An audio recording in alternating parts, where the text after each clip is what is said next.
प्रिय माता पिता, आप सभी को प्रणाम, नमस्कार और very very happy good morning. Dussehra समाप्त हो गया है और अब दीपावली आने वाला है। हमारा भारत त्योहारों का देश है, ऐसा माना जाता है और ऐसा है भी। त्यौहार इसलिए ताकि हम खुश रह सकें, खुशियाँ मना सकें, सभी चीज़ों को रिक्रिएट कर सकें और फिर से अपने काम में जुनून के साथ लग सकें। मेरे प्यारे माता पिता, हम सभी लोग चाहते हैं कि हमारा बच्चा आगे बढ़कर बहुत बड़ा आदमी बने, वो अपने जीवन में हर उस सफलता को प्राप्त करे जो सफलता शायद हम और आप अपने जीवन में प्राप्त नहीं कर पाए, वो सारी सफलताएं हमारे बच्चों को मिलें। लेकिन मेरे प्यारे माता पिता, किसी भी सफलता को प्राप्त करने के लिए आप सभी जानते हैं कि एक गहरी और सफलतापूर्वक निश्चय तपस्या की ज़रूरत होती है। और अभी हमारे बच्चों की जो तपस्या है वो तपस्या है रेगुलर स्कूल आना और सही से पढ़ाई करना। मैं जानता हूँ, क्योंकि मैं भी एक पारिवारिक आदमी हूँ, एक परिवार को देखता हूँ और कई लोगों के परिवार से आप लोग जैसे बहुत सारे मेरे ही परिवार हैं, सभी परिवार से मैं जुड़ा भी हुआ। तो मैं समझता हूँ कि पारिवारिक बहुत सारी उलझनें हैं। एक बार छुट्टी हुई तो चलो, जब छुट्टी लेकर गए हैं तो 2-4 दिन 5 दिन एक्स्ट्रा भी रह लें।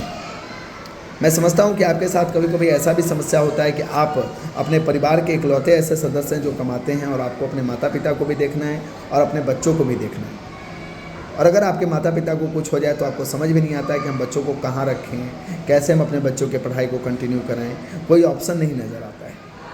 मेरे प्यारे माता पिता, हमारे बच्चों का रिजल्ट, हमारे बच्चों का भविष्य हमारे द्वारा किए गए सभी तरह के लिए गए सही और गलत एक्शन पे डिपेंडेंट है। आप सोचिए, हमारे और आपके माता पिता जब हम लोग बच्चे थे तो ये कहा करते थे कि बउआ, एक दिन का जो समय बीत गया ना, वो समय वापस नहीं आएगा। उसमें जो पढ़ाई हुआ वो तो वापस नहीं आएगा। चाहे ये दुनिया कितनी भी भास्ट बन गई हो, लेकिन एक सिस्टमेटिक ढंग से अगर किसी तरह का कोई काम होता है तो उसका एक अलग इम्पोर्टेंस होता है और उससे बच्चों का ग्रोथ काफ़ी बेहतर हो पाता है।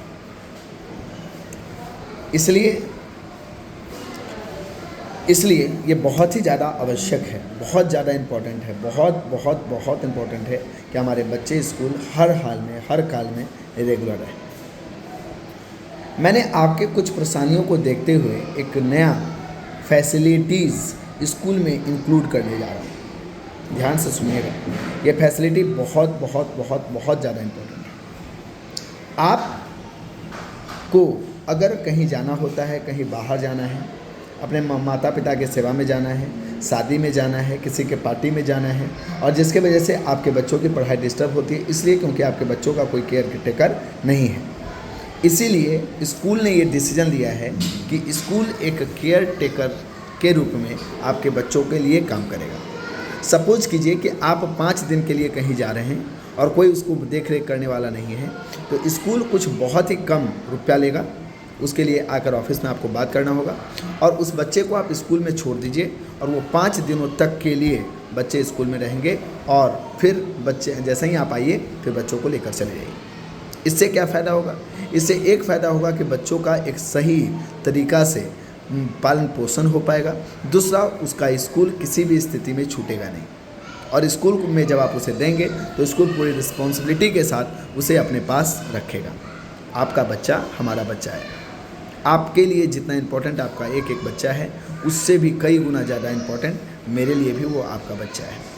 इसीलिए ये बहुत बड़ी समस्या है, बच्चे रेगुलर नहीं आते हैं, पूछने पर नानी यहाँ गए, फन्ना यहाँ गए, चिन्ना यहाँ गया।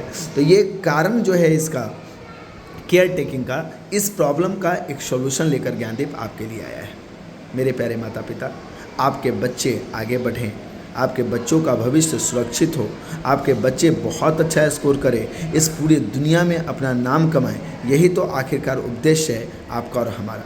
तो आइए दोनों आदमी आगे बढ़ते हैं और अपने बच्चों के उज्जवल भविष्य को बनाने के लिए कहीं कहीं कड़ा डिसीजन लेना पड़े तो उसके लिए हम आगे आएँ, ताकि हमारे बच्चों का भविष्य अगर उज्जवल बनेगा, हमारे बच्चे अगर अच्छे बनेंगे, तभी जाकर हम दोनों का ही उत्थान हो पाएगा और हम दोनों ही अपने जीवन में सफलता प्राप्त कर पाएंगे। उम्मीद करते हैं कि आप हमारी बात को समझेंगे और प्लीज़ बच्चों को रेगुलर स्कूल भेजिए, प्लीज़ प्लीज़ प्लीज़।